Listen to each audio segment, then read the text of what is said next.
Welcome to a highlight review of some of the great one-to-one live stream events we've done this year. I was lucky enough to meet some amazing people. I know you're going to enjoy meeting them too. If you want to watch the whole interviews, they're available to you too on the website. But for now, just sit back and enjoy some of the highlights.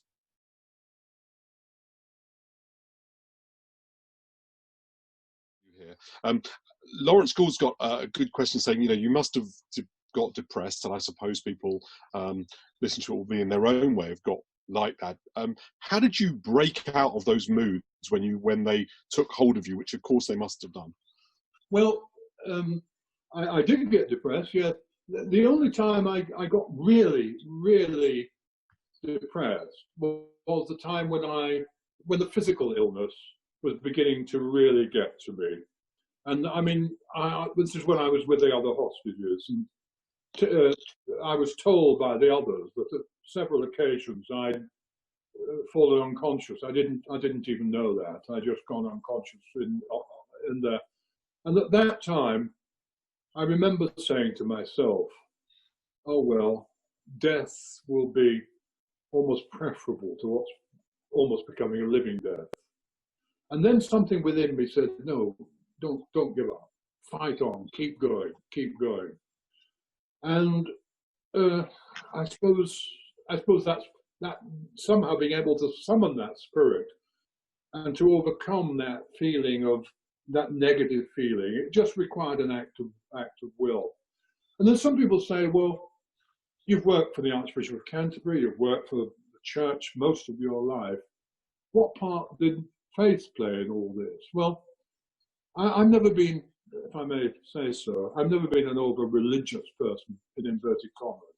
I have a very simple belief, really. And I could say in the face of my captors, you have the power to break my body, and you've tried. You have the power to bend my mind, and you've tried. But my soul is not yours to possess. Now, what I meant, how do you define soul? I can't define it. But for that instance, I defined it as a total person that I am. And I used to say, well, even if you kill me, you will never possess me completely. Never. And somehow, that very, very simple belief was enough to enable me to maintain hope. And I think if in all these situations, we can keep hope alive and give each other hope, then we're partly through the battle.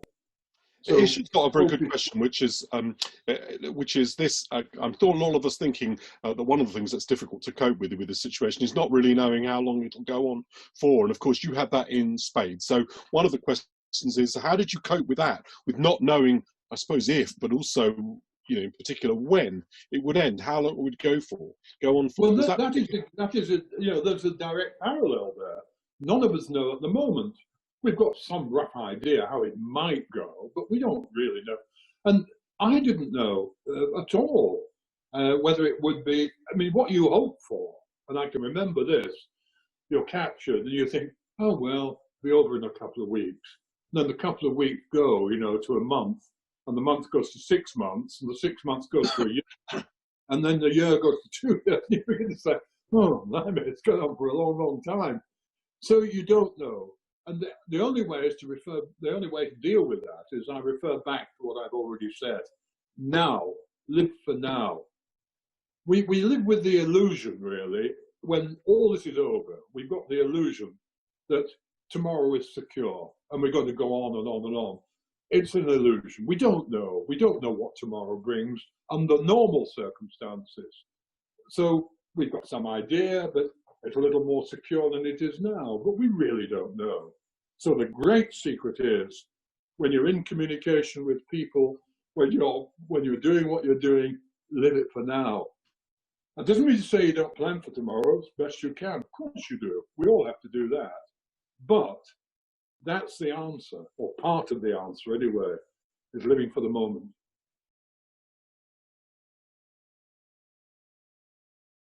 Issue. Are you of the view that this is that so far, and I haven't really seen the data, maybe you have, that this has been something that has particularly affected the most socially and economically vulnerable, as well as the older?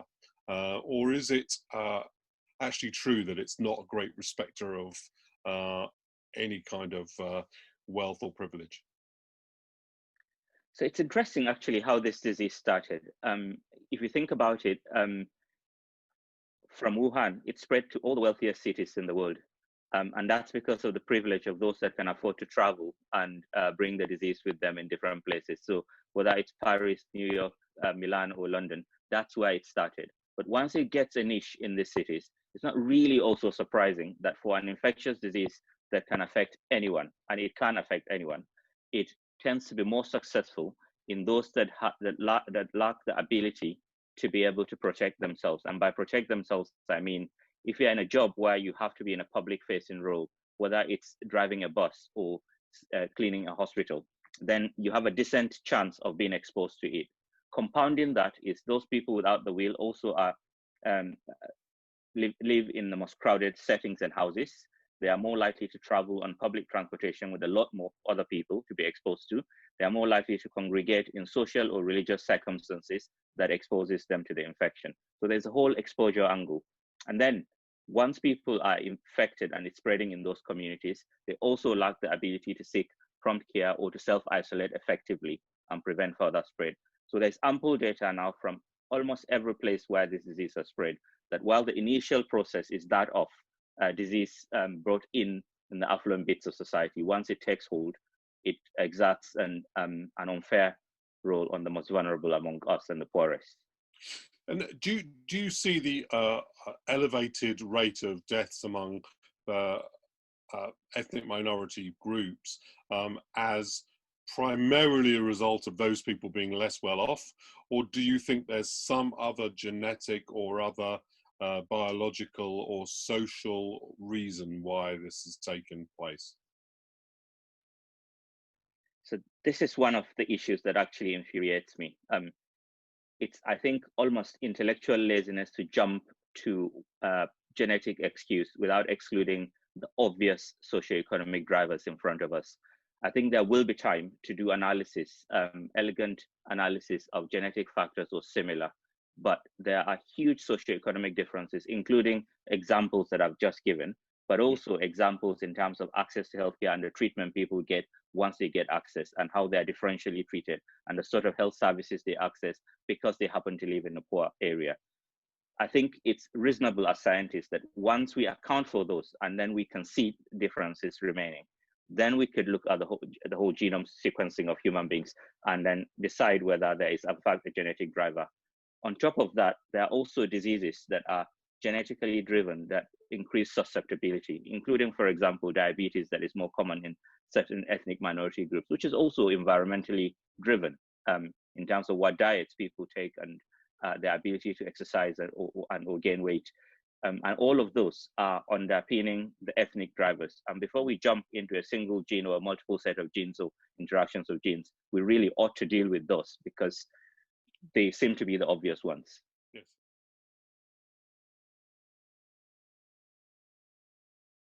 Very much for doing this, and it's a privilege to get a chance to talk to you. And I suppose let me start with the big sort of theoretical question. Does it worry you that, given you're someone who spent all your life on liberty questions and ensuring the liberty of the subject, that we've got this big crisis and everyone's concerns really with security?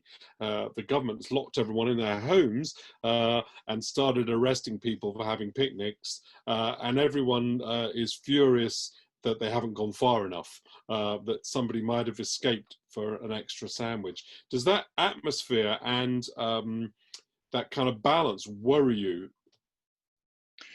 Of course. One of the things that we love about our life is freedom, and it's the thing that so many of the people I deal with around the world is what they yearn for, and it's why so many people see Britain as being one of the places where they would like to live. I mean, the thing about this moment is that you win this as exactly as Julia has said, by being transparent and accountable, and by doing so, you win the consent of the people. I mean, this is being done with the consent of the people. all of them. It's not just about about locking up certain folks in society or certain groupings or people you think are terrorists or whatever. This is about everybody agreeing to a limitation upon their own freedoms and liberties for the greater good. And so it's an interesting moment. And so in many ways, it's hugely impressive. I mean, that people have said they're prepared to go with this because they care about what it means for society as a whole. It's about the common good. So yes, I'm alarmed. I'm alarmed about the possibility of, first of all, how when you make change and you withdraw liberties, there are ways in which that can become the settled status, that it can very much become general practice. And so what you have to be sure of is that when you take away those rights, when you interfere with freedom of assembly, freedom of association, when you do that it has to be seriously constrained and seen as being something that is only done for the crisis. And it's why people during the war had all kinds of things, limitations put on their lives, and everything was in darkness. You're much younger than I am, but I remember as a small child, my parents talking about the fact that the windows were all blackened, and in better off houses they had black blinds that kept the light from shining out. But in poor houses, they painted the windows black. The glass was permanently black, so they lived sort of constantly almost in blackness. So it was an interesting. It's an interesting way in which people come round to this, knowing that there's limitations on it, that it's proportionate, that it's not unreasonable, that you keep it as constrained as possible, and you keep people abreast of what you're doing. And it's exactly as Julia has said, you tell them how you've reached your decisions and why you've reached them, and you give them sort of light at the end of the tunnel, as well as is being done here in Britain too. So am I worried? I think that so far, by and large, it's been handled pretty well. I don't think that the police have been excessive here in Britain. I mean, of course, there is the odd story where you think it's been inappropriate, but by and large, we haven't had the horror stories that I'm being contacted about around the world.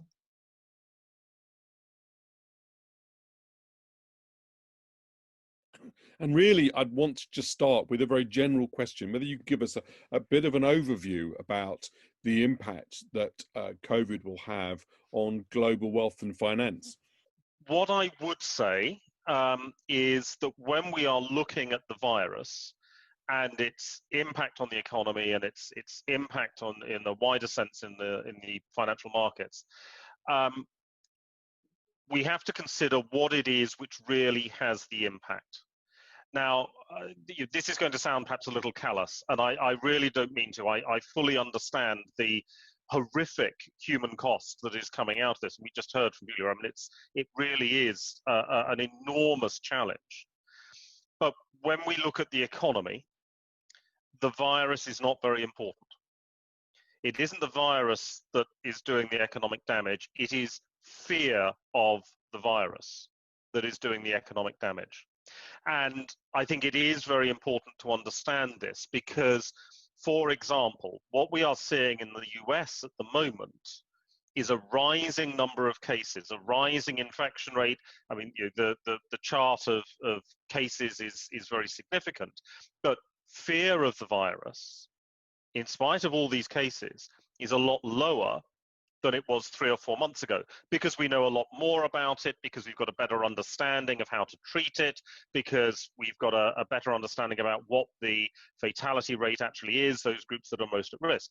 So people are less afraid of the virus, even though the virus itself is more severe.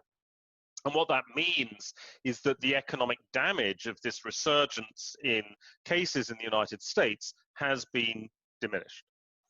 So what I think we are going to be seeing in broad terms in the economy is, in Europe and the United States, a relatively strong bounce back in the third quarter. And that's going to be led by consumer spending. Because when we look at Europe and the United States, what we have, and as Jonathan's pointed out, this is unlike what we've got in South Africa. What we've had in Europe and the United States is People in lockdown have not seen their incomes fall. In Europe, about 85% of people have had no loss of income during lockdown. In the United States, if you're unemployed, the chances are you're getting more money than when you were at work because of the additional benefits that have been paid. But of course, while you're in lockdown, you can't spend normally. And typically spending is about 20 to 35% lower than it is normally. It's about 20% lower for low-income groups, about 35% lower for high-income groups. So what does that mean? That means you've had forced savings.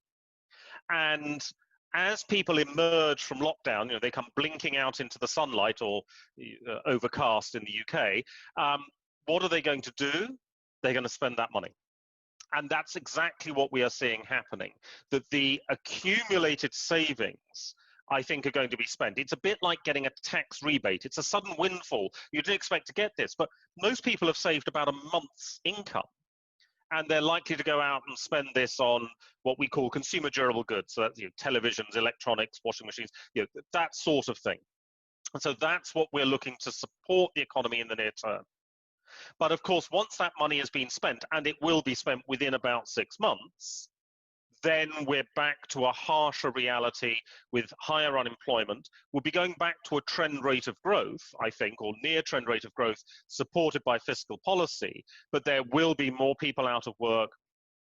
There will be more spare capacity in the global economy. And that's going to be one of the real challenges that we're going to be dealing with in 2021.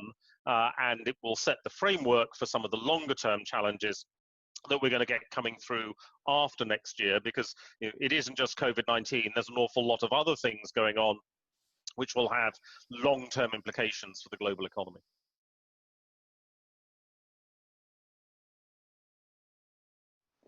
Secondly, in terms of advocacy, I've got some thoughts on this. I mean, the first is that the most powerful advocates are not me or you. The most powerful advocates are the refugees themselves. And one of the things we've got to do a better job is getting the experience and the voices of refugees themselves. They are the best advocates because they tackle the dehumanization on which nativism and nationalism often thrive. And so that's the first thing. Secondly, I think it's really important to be specific in advocacy. I've obviously sat on the other side of the table in government.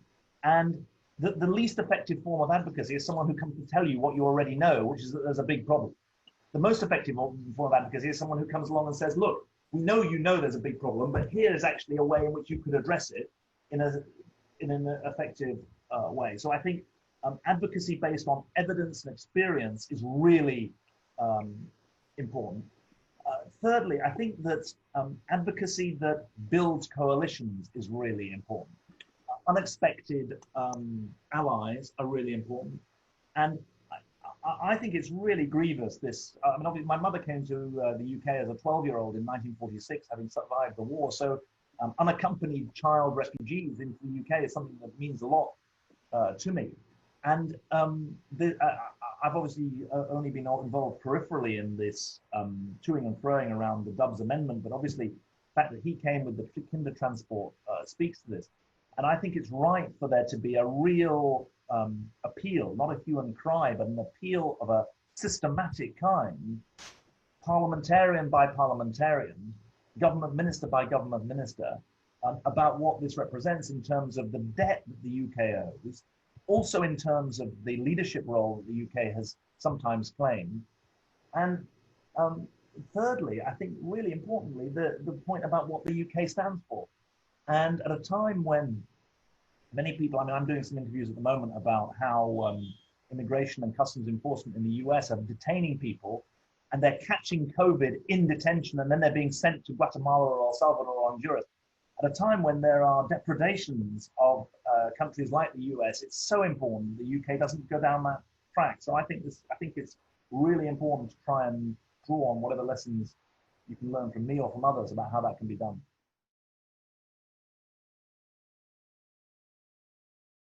We have almost over-romanticized information, haven't we? We've talked about living in an information age, and you might remember in especially late 1990s, early 2000s, there was so much optimism that thanks to digital technologies, we were all going to make enormous progress. There was democracy, there was going to be democracy everywhere. And the assumption was history could only move in one direction, progressive, linear. And the countries that were relatively lagging behind would sooner or later catch up with the civilized world. That was the prediction, and information occupied a central place in that optimistic hypothesis, because the idea was if you give people enough information, they will make the right choices. It didn't work out that way. I think just the opposite. Information oftentimes proved to be incredibly damaging. What do I mean by that? We are faced with an influx, with a flood of information, let alone misinformation and disinformation almost every day. And when we wake up, we scroll up and down, we check our social media feed, we're constantly checking information. But the problem is it doesn't stay with us. It doesn't even register because we can't take in or process this much information. That is the truth. Now, information is very different than knowledge. And then there's wisdom. I make a distinction between these three. And I think we're living in a world in which we have too much information, very little knowledge, and even less wisdom. So perhaps one of our aims should be to change that ratio. Let's decrease the amount of information we're dealing with every day because it's not real, but let's increase our knowledge and hopefully let's seek wisdom.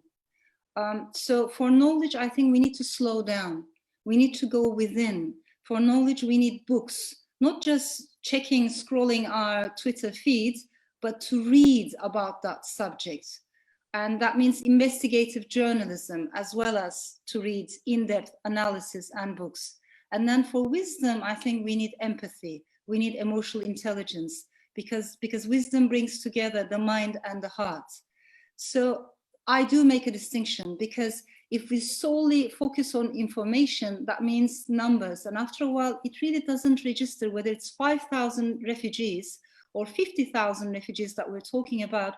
Numbers don't stay with us unless I know their stories, unless I have more knowledge about the subject I'm talking about. Also, I think too much information makes us a little bit arrogant, doesn't it?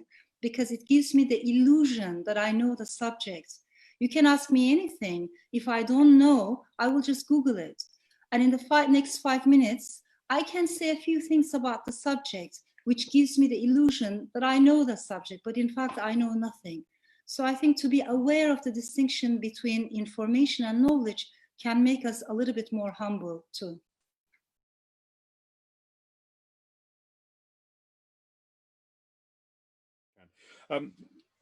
You took on this incredible high-profile job, right? So, I mean, interestingly, the time that you were working for the Labour Party, I ended up working for John Major, and you know, being on the receiving end of your, what seemed to me anyway, great energy and strength was quite a force. And it's interesting to read, you know, really striking to read how times you felt quite vulnerable during that period. And I just wonder whether you feel that it was the right thing to do, given all the pressure that involved, because it was incredible pressure. I'm straight in the book, you obviously say that it was the right thing to do, but you might just talk a little bit about that. Well, I think it was I think it was the right thing to do, and I think it was the wrong thing to do. I think it was the wrong thing to do in that none of my family wanted me to do it. Therefore, it's the wrong thing to do. And as Fiona, Fiona's written a chapter in the book about what it's like living with me. Not unadulterated joy is the answer.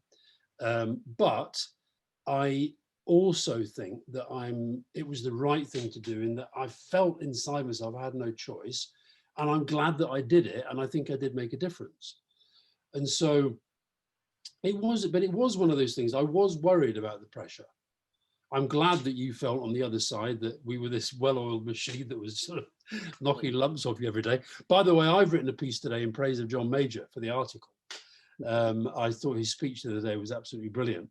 But no, I do have a lot of energy, and I think that's sometimes the mania. I do get manic, but I don't get manic in a dangerous way. I just have a lot of energy and a lot of drive, and I don't see obstacles. When I'm depressed, everything I see is an obstacle. But I have, I was able to function most of the time. The reason why it was so difficult for the family, which is what Fiona records in the book, and my daughter talks about this as well, is that home was the only place where I felt I could be vulnerable, where I felt I could be, if you like, emotionally naked and just say nothing and just literally collapse in a heap. And that did happen, and often on holidays. I mean, holidays often for me were a trigger. When I was away from I know where I am, I know what I'm doing 24/7, this is what's going on, work. When I was away from that, I could just crash very, very quickly, and I often did. You were quite, the one time that you've been publicly critical of Tony Blair was over what he wrote about mental health in his book. Maybe you'd like to just point there. Yeah, I mean, I like Tony. I think he gets a very bad, press. I think people, I think he was a terrific leader and a good prime minister. And so I will always stick up for him. I like him too, because he shares my politics rather than yours. Oh, get lost. And yeah, I could do with him being a bit more left wing every now and then. But no, what he wrote in his book was that, in his experience, he said there are two kinds of crazy people. There are people who are just crazy and they're dangerous.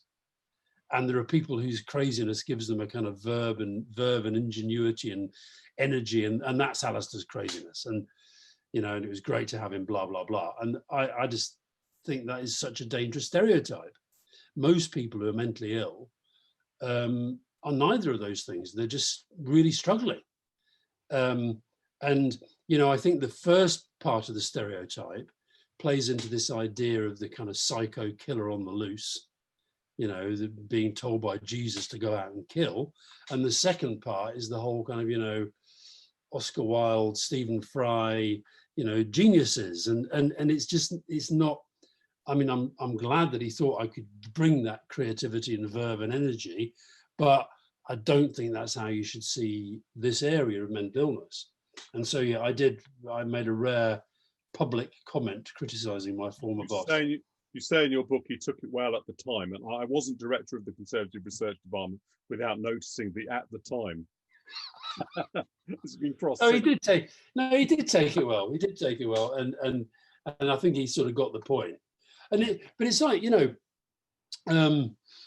somebody else that you'll know very well in politics, Owen Paterson, who's Tory MP, who's lost his wife to suicide recently, and he and I have been talking a bit about suicide prevention.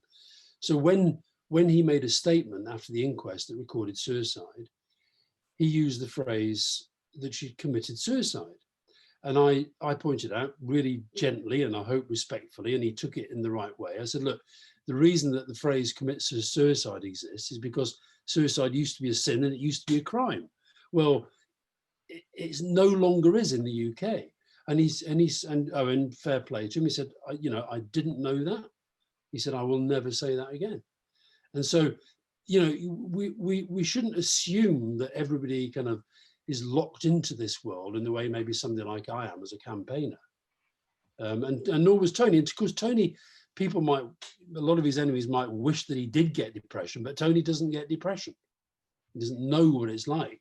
Even after the book came out, he read the book and he said something very nice about it. But even when the last time I saw him, he said, God, do you really get it that bad? Do you really get it that bad? And because when I'm like that, he doesn't see me. When I'm like that, I don't want him to see him. I don't want anybody seeing me.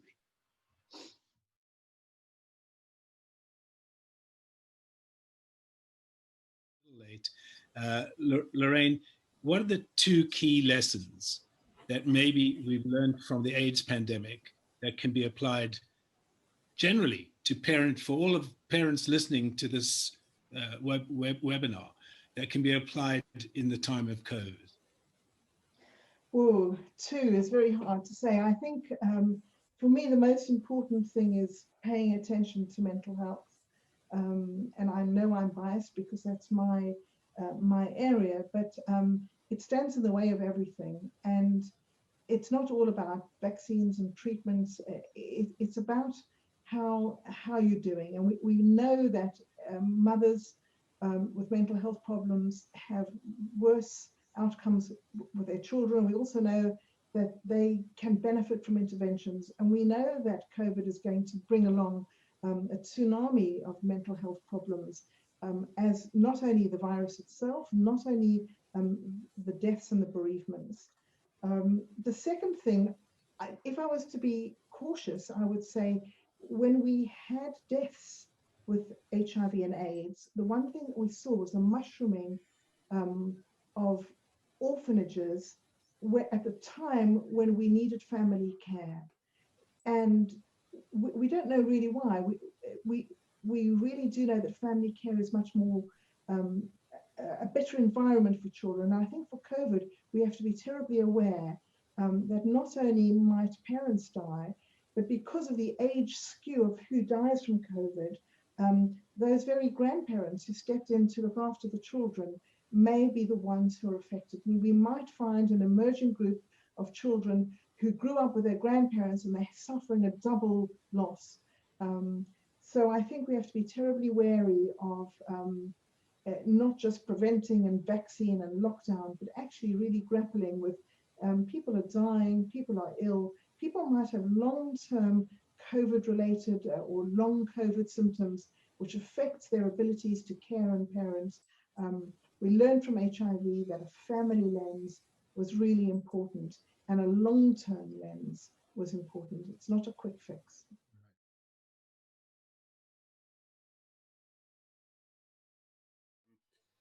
Some people are now talking about, you know, we're near the end now. Life will be back to normal by Easter. Does that language resonate with you? Would you use it yourself? Sorry, which language? The language of we'll be back to normal by Easter. I doubt that will be the case to start with. I think, I think 21 will be much better than 2020, except for all the inequities and the social damage that is the fallout of this epidemic. That's where we're going to see that in full blown in 21. We start seeing it now. But going back to normal, I think will be gradual process, because rolling out vaccination is not going to be that easy.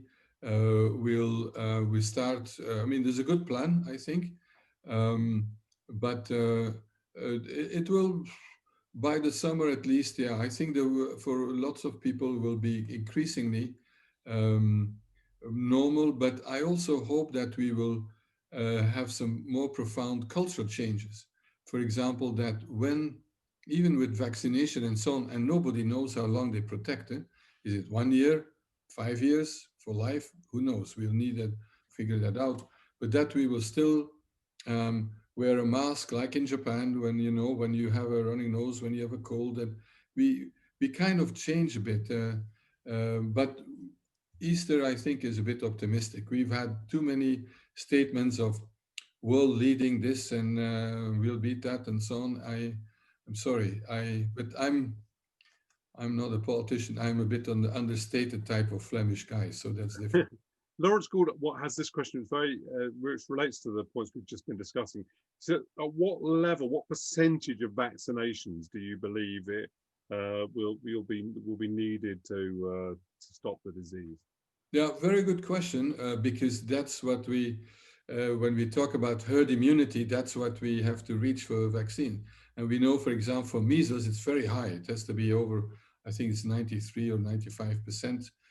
For others, it could be 50%. It's, from what I have seen now, it's probably around 70%, 70, and at the minimum, which means that if there are too many people who are refusing the vaccination and so on, that could push that below the 70%. But the first thing that we can do is to protect certainly all the healthcare workers and the workers in care homes, plus those are most vulnerable, particularly starting by age. The idea is to roll it out over 90, 85, etc., etc. We can surely get to the point quite reasonably quickly where it's a more manageable disease. Yeah, exactly. Yeah, absolutely. Okay.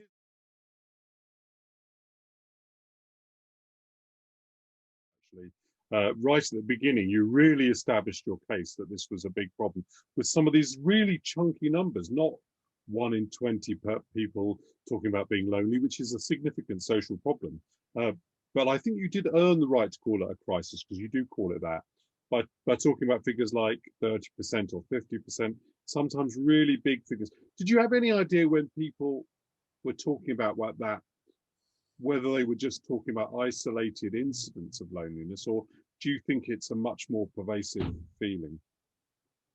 So I define loneliness actually in a broader sense to the way that we typically think of it, because when we typically think about loneliness, we think about a feeling of lacking company, companionship, or intimacy, craving the support and care of those who are meant to be closest to us. But I define loneliness as that, but also feeling disconnected from your fellow citizens, from your employer, from the state, about feeling unsupported and uncared for by your workplace and your government. So I define loneliness as a state of being that is political as well as personal, that is driven by a whole host of structural drivers and not just the way we treat ourselves. And so, but of course, much of the data that I've used is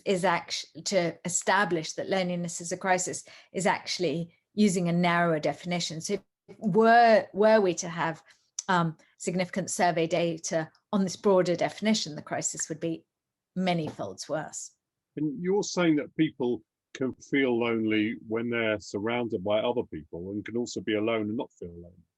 Yes, and for sure. I mean, the loneliness in a crowd, the loneliness in big cities. Big cities can be very lonely places. The loneliness of being in a bad relationship, in a bad marriage, in an abusive marriage. So yes, you can definitely be lonely when you're with others. And likewise, you can be on your own and not feel lonely, for sure. And the two are not equated, although the research does show that you are more likely to feel lonely if you are on your own, and you're also more likely to feel lonely more regularly. Thank you to Daniel and all our thought leaders for contributing to such a wonderful tapestry of wisdom. The universal theme that comes through time and again is the power of community. By supporting each other and taking responsibility together, we can develop the resilience and resolve to tackle loneliness and other crises, including the COVID pandemic.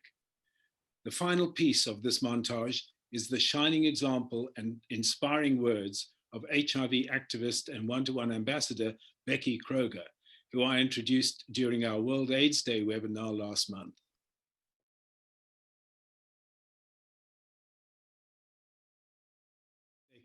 So Becky, great to celebrate World AIDS Day with you. In many ways, your journey has become one-to-one's journey. It started with one child, and that child was you. So really, it's an emotional moment to have you with us. And let's just hear it from your perspective, what World AIDS Day means to you, and you know, your story so far. Thank you so much, David, and thank you for having me this evening. I would just like to say that, do you know what? It seems like such a long time ago now that like my journey with one-to-one began, but what an incredible journey it has been. And because of one-to-one, I am healthy, I am happy, I am working, and I do my thing.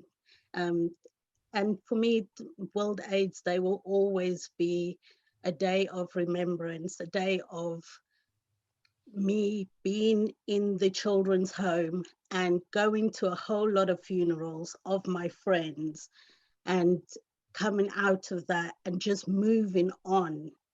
But I moved on to where I am today, to be as healthy as I am today, because one-to-one stepped in and provided the support, the medication that all of us children needed back then, and helped us thrive, really. So for me now, World AIDS Day is about celebrating the fact that so many people are living healthily with HIV these days, but at the same time, not forgetting what has happened in the past. Our live stream webinars have helped us think more deeply about the work at One2One and our responsibilities to the communities we serve. We hope they've also been of value to you. If you'd like to see the full version of any of the highlights, just go to the link on the page on our website with all the recordings. Here it is. Thank you so much for being with us.